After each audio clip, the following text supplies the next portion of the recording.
Hello and welcome back to Matterhorn. Today, Bethesda announced via Twitter and on their website that closed beta invitations for The Elder Scrolls Blades would be going out soon to iOS owners.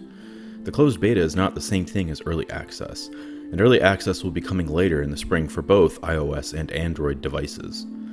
If you aren't aware, The Elder Scrolls Blades was announced at E3 2018 with an expected launch window of fall.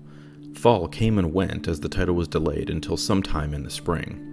As it is now March, Bethesda is seemingly getting things rolling along. Technically, spring goes into late June, so there could be several more months of waiting until even the early access build is available to try. I am not a mobile gamer at all. However, I still manage to find enjoyment in small bursts playing Fallout Shelter. I am hoping that The Elder Scrolls Blades scratches the same itch. Bethesda also announced back at E3 that Blades would be coming to consoles as well, though since that announcement we haven't heard much else. I am particularly excited about playing it on the Switch and having the ability to use buttons and analog sticks rather than being stuck to a touchscreen. The Switch provides the best of both worlds, so hopefully that version of the game won't be too far behind the mobile release. As for the actual game itself, it appears that there are both single-player and multiplayer modes, specifically an entire single-player storyline filled with mystery and intrigue. The story sets you up as a top agent of the Empire, but you're on the run, and you return home to find your hometown destroyed. Bethesda calls the game a massive first-person role-playing game created for mobile. Evidently, you can also customize your hometown, though the tagline on their website is somewhat suspect. It says, quote, "Create and customize your city, restoring it to greatness," unquote. Hopefully this doesn't mean that it is a series of static events that slowly unlock as you progress in the game. Rather, I'd like some actual say in how I build my city. So we will see how that goes. You can also, as with Skyrim, create your own character with their own weapons, armor, and abilities.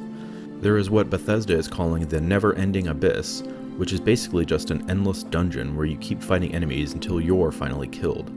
Finally, there is PvP in an arena where you can fight other players. I expect that this will be a big draw for a lot of people, but I don't really care about multiplayer.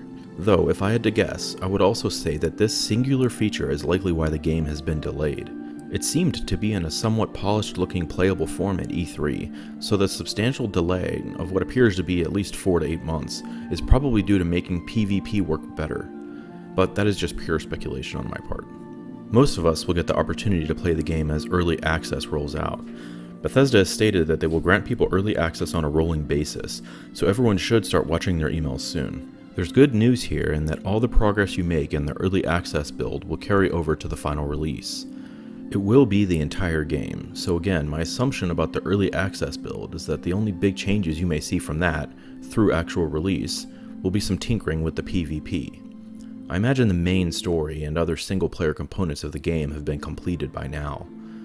You can currently sign up for early access on playblades.com. Keep in mind that there are target devices, but basically if your smartphone isn't more than 2 years old, you should be able to play the game without any issues. Anyway, I'm not expecting a lot out of this game, but any new Elder Scrolls release is worth checking out. Graphically, it actually looks better than Skyrim, and some of Bethesda's art design seems to really shine here. I am concerned about the combat being incredibly boring though. It looks like you are just swiping your finger across the screen in the same action repeatedly. I imagine that will go old quickly if that's all there is to it.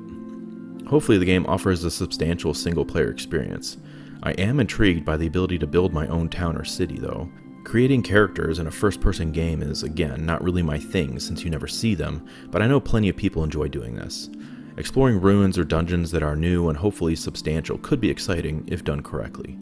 I expect in the next few months, as the beta ends and early access begins, we'll be finding out a lot more about this game. If you enjoyed this video, please be sure to like and subscribe, and as always, thank you so much for watching.